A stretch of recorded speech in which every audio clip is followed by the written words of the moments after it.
Hello, you beautiful people. Welcome back to another Hiker Plays video. Today, we are going to be talking about supports. This is the third part of that three-part series where we've already covered DPS and tanks.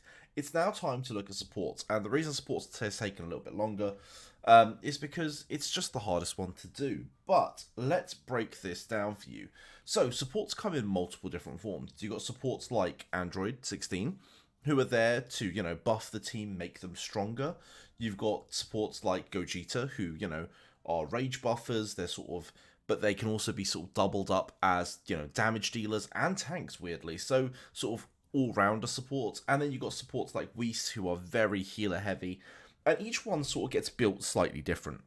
So, if I personally was building Whis, I would be putting him on a full angel set, and I'd be making the most out of his healing ability. So I'd try and get the double heals whenever I could. If I was building something like Gogeta, I would probably want him on 2-piece of the Zamara set, because I would love the reflect damage, and I would build him on 2-piece of the dual set, because I want the attack as well, because I want him to be tanky, but I also want him to attack. And with someone like Android, who I know has a little bit of healing in his kit, or at least rage in his kit, I sort of probably would put him on sort of half-half sets as well. Again, I would go for the tank set, and again, I'd probably go for the angel set. Again, it's completely your choice. You could go for a damage set and see how much damage he can do, but, it does have... I guess with Android, you don't really do much healing, so maybe the healing set isn't worth it. Maybe you go tank and damage again.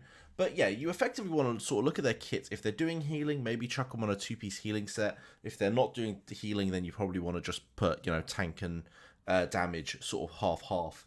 The reflect is really, really strong.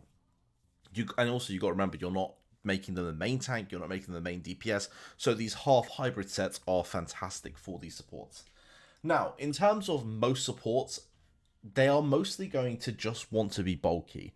So when you come into Enhance and then jump into Blessing, we are going to be giving them Gifted, we are going to be giving them later on like damage reduction. So if you come into like Armor, you can get crit resist, or in Boots you can get trousers, you get heal up if you want more heal up. Things like that. You want to try and make them as resistant as possible, and typically healing percentage is actually one of the best stats. You want them to be really, really beefy and just always on the board, so they're always providing support. Always providing support. So when you're building Blessing, just think, right, HP. Now, this is going to change slightly, because someone like Whis, who heals based on self-max HP, you definitely want HP on. But there are going to be other supports that come later down the line who deal, supporting stats based on attack. At that point, maybe you want to start to prioritize attack. I know there are characters in Voyage who do that, and I don't think there's many in the game at the moment. But there are supports that will scale off attack, and for those ones, you're going to want to just have minor tweaks and start to think about putting attack stats on them. With your runes, pretty standard. Of course, you can try and go as high as you can on the runes, and with your, I guess, charms, whatever they're called, you want to be as flexible as you can. So again, if you're going someone like Gogeta, you might want to look at the DPS guide and see what DPS runes are quite good for him, as well as some of the survival ones, which again, you can look at the tank ones. But typically, I'm just going to give you some ones that are really, really solid on nearly all supports. Patch is fantastic on all supports. Speedy is pretty good on nearly all supports, and Reflect. So Reflect does reflect damage, and Speedy up here increases pace. Those three are sort of like, you could just chuck on any support and feel very happy with it. But in reality, I would go check out the tank and the DPS guides, and then based on what you want your supports to do, tailor them with some of those abilities as well. This is the one downside of support guides per se, because supports are built so differently, you kind of just need to understand what you want to do with your support. Is it a secondary DPS you want him? Do you want him as a secondary tank? Do you want him just as a buffer or a healer? And then you want to sort of tailor that. There isn't a one glove fits all build. With runes, again, you're looking for runes that heal, runes that give rage. So runes like this one here, Swell, which is going to give rage to your team, is always solid. You typically don't want runes that are going to do damage, because you're not really building damage on them. And if you are going legendary, things like Exorcism, which are fantastic at removing buffs, debuffs even, or even something like, Shepherd, which is going to heal allies, typically quite good. And that's sort of where you want to be. Now, We have finally unlocked vehicles and assist. Is it assists? Yeah, assist. So I will talk about them. Both of these, so both the Harley Davidson and the assist character, is fantastic for support. This is utterly insane for a support. Every 10 normal attacks, you're going to be able to have 50% chance to trigger 3 heals, and you're going to just, heal 60% of the top of the wearer's attack. So this is where I was talking about where we want to try and increase their attack. Maybe this isn't great on Whis. I know we're currently on Whis now. Maybe we want to put this on, say, Android, because we were also working on his attack for whatever reason. But effectively, it's a really cool supporting ability that can sort of sit. Later on, we're going to get more of these, and they're going to be tailored towards tanks and DPSs. So things like this are very valuable for supports to be holding. Second one is launch. Launch? Yeah, I'm saying that right. And yeah, this is broken. If you had to pick out the two of them, this is the more OP one. The fact that you get AoE damage down at 20%, and when you star this up, it's going to go 30, then 40.